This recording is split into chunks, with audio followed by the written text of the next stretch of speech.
I live near a healing spring. It's famous around the world. You may have heard of it. Then again, maybe not.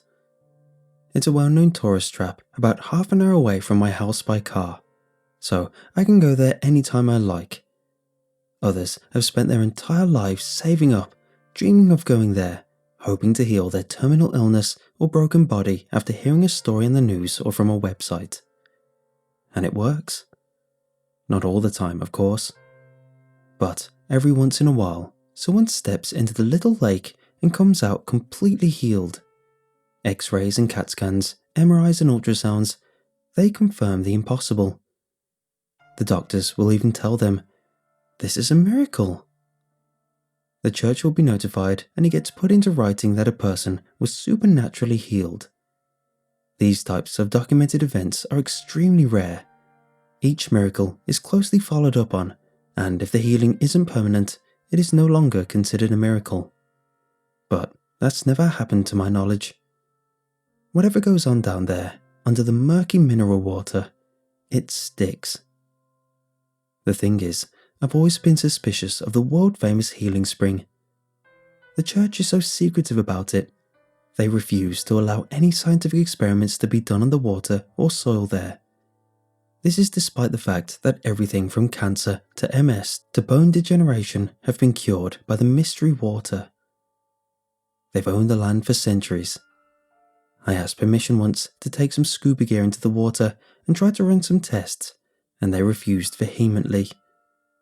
Even under supervision, they won't allow any sort of exploration. Security guards patrol the shore and bags are inspected upon entering, so there's no way to sneak my equipment in during the day when the place is open. But I thought of another way. I suppose I should explain why I'm so curious. Why I don't just trust the priests when they say it was simply God healing the sick with his divine power. I believe that's possible, mind you, but that's not what's happening here. When I was 8 years old, we went to visit the healing spring with my uncle. He had suffered from Parkinson's disease for years, and they thought perhaps he could be cured through the divine power of the pool. His entire body was shaking, and he had stepped into the water with tentative, quivering strides. But when he emerged from the pale blue lake, he was a different man. As he swam into the deepest part of the water, I saw his head go under and his eyes widened in surprise. It looked like someone had grabbed him by the ankle and pulled him under. When he came back up, he looked different. He came forth from the beach on sturdy legs, his gait sure and purposeful. I saw him walk right up to my mother and look her dead in the eyes, his face slack and expressionless. "I'm fixed," he had said, with a total lack of joy or enthusiasm. "Let's get out of this place."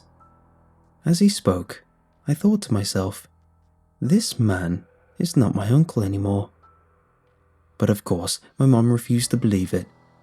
She figured he was the same old Uncle Dan, only healed. I told her that Uncle Dan was in trouble. He was still at the bottom of the lake. This new man, the new Uncle Dan, said not to be silly, that he was standing right there in front of me. But when he spoke, his eyes flashed with something evil and full of hate for me at having spoken. They flickered pale blue for a second, like a second eyelid blinking sideways, then back to brown. He winked at me and smiled, and I saw his tongue now looked far too big for his mouth.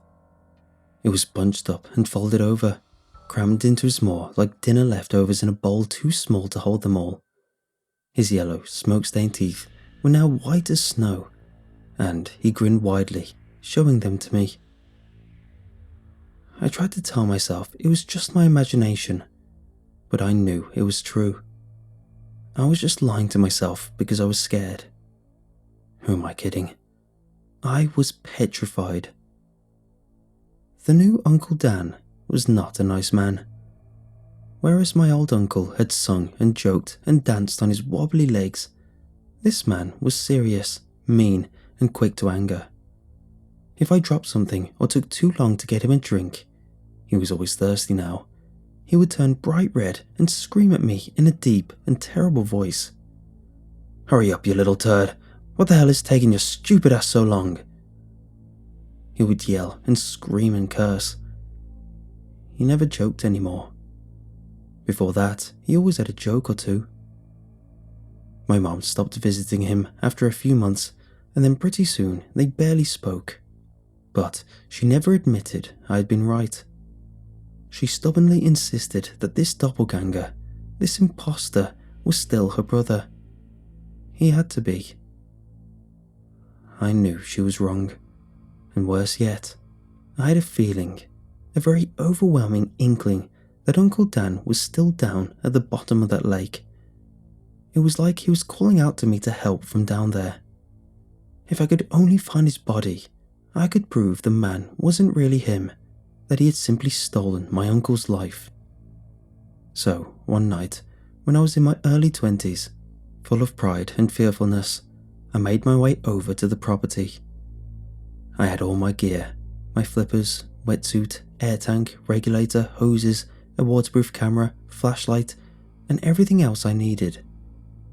I had been preparing for years to do this.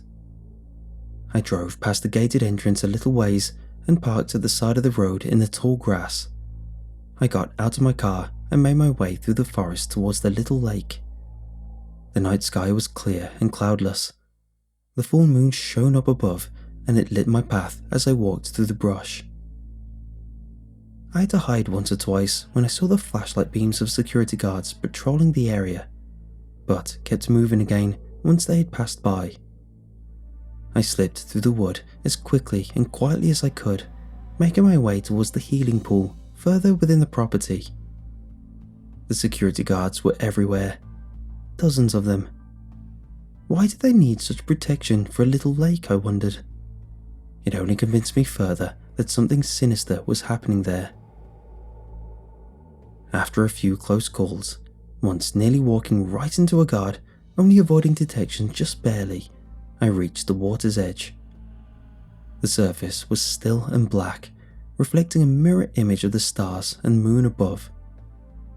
I saw something move in the water, and then it disappeared a second later. Probably just a fish or a frog, I thought to myself. I put on my equipment, still hiding at the edge of the forest next to the water. After a few moments of gathering my courage, I stepped into the inky black water. It was thick with minerals and difficult to see. I took up my flashlight and turned it on.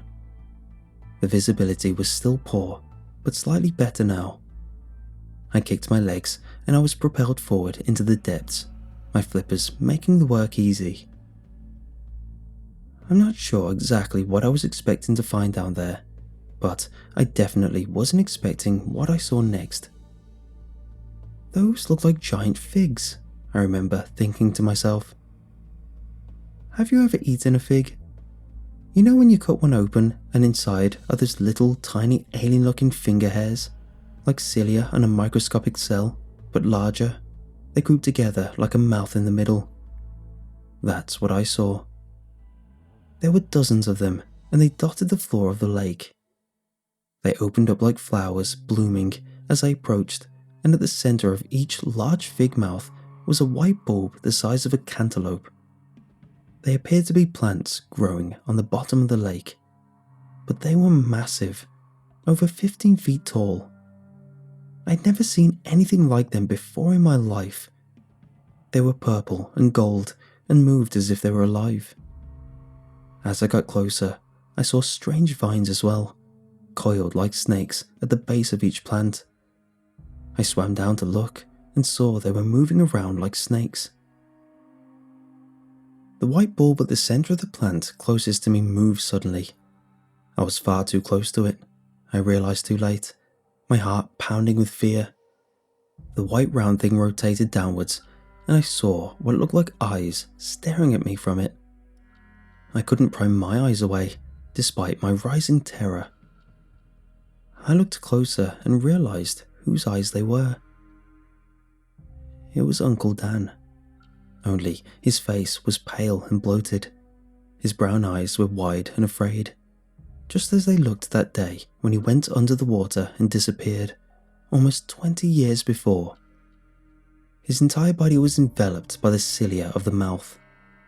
He looked like he had been swallowed alive by the disgusting purple fig plant. The little finger hairs moved around his head and wiggled around with sudden activity. They fluttered up and down and seemed to draw him back in as he struggled. His head wriggled and squirmed, and I saw he was still fighting to get free. He was alive. Nearly 2 decades later, he was still alive. I saw his bloated face was covered in fibrous plant material, which made it impossible for him to scream or open his mouth. The plant was feeding him oxygen and nutrients, I realized. It was keeping him alive. But why? I felt something wrap itself around my ankle, and I looked down with increasing fear. I was pulled down suddenly and saw a long vine had ensnared my leg like a boa constrictor. Not good. Not good at all. I looked and saw it was pulling me in, towards the open mouth of one of the giant purple figs. This one looked younger and slightly smaller. I got the feeling when it got me in its clutches, it would hold me in its terrifying mouth forever, just like my Uncle Dan. And not only that, but there would suddenly be a new me created, a meaner, thirstier me. My thoughts raced, and I suddenly remembered my knife. I managed to grab it as the vine dug deeper into my leg. I could feel it squeezing my bones and crushing my body tissues with its powerful grip. I reached down and slashed the vine with my blade, cutting shallow gashes into the tough skin of the thing. Its grip stayed firm and didn't relent. With increasing horror, I realized it was wrapping itself even more tightly around my ankle and squeezing tighter and tighter. I began to feel pins and needles in my foot. I reached down again, and this time tried to saw with the blade, running my knife back and forth quickly and ineffectively as panic began to take hold of me. Fear swelled and grew within me as I saw the monstrous plant was very close now, its alien mouth opening and closing, the cilia moving around with anticipation as if the thing were licking its lips with hunger. This one did not have a white bulb at its center. It wanted me for that coveted place. I sawed with the knife harder and quicker, my heart beating fast and heavy in my chest, loud enough I could hear it in my ears. The pain in my leg was incredible. The thing felt like it was made of stone. I hacked and dug with the pointed tip of the blade and tried fruitlessly to gain purchase on the writhing tentacle.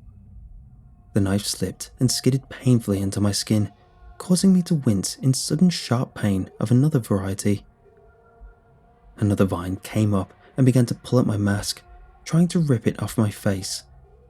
I slashed and hacked with the knife and managed to cut off a piece of this thinner vine, and it retreated. But several others began to approach me from the depths. This was not going well. The agony in my ankle and foot grew and grew until it went completely numb, as the pins and needles sensation went away to be replaced by a heavy pressure pain.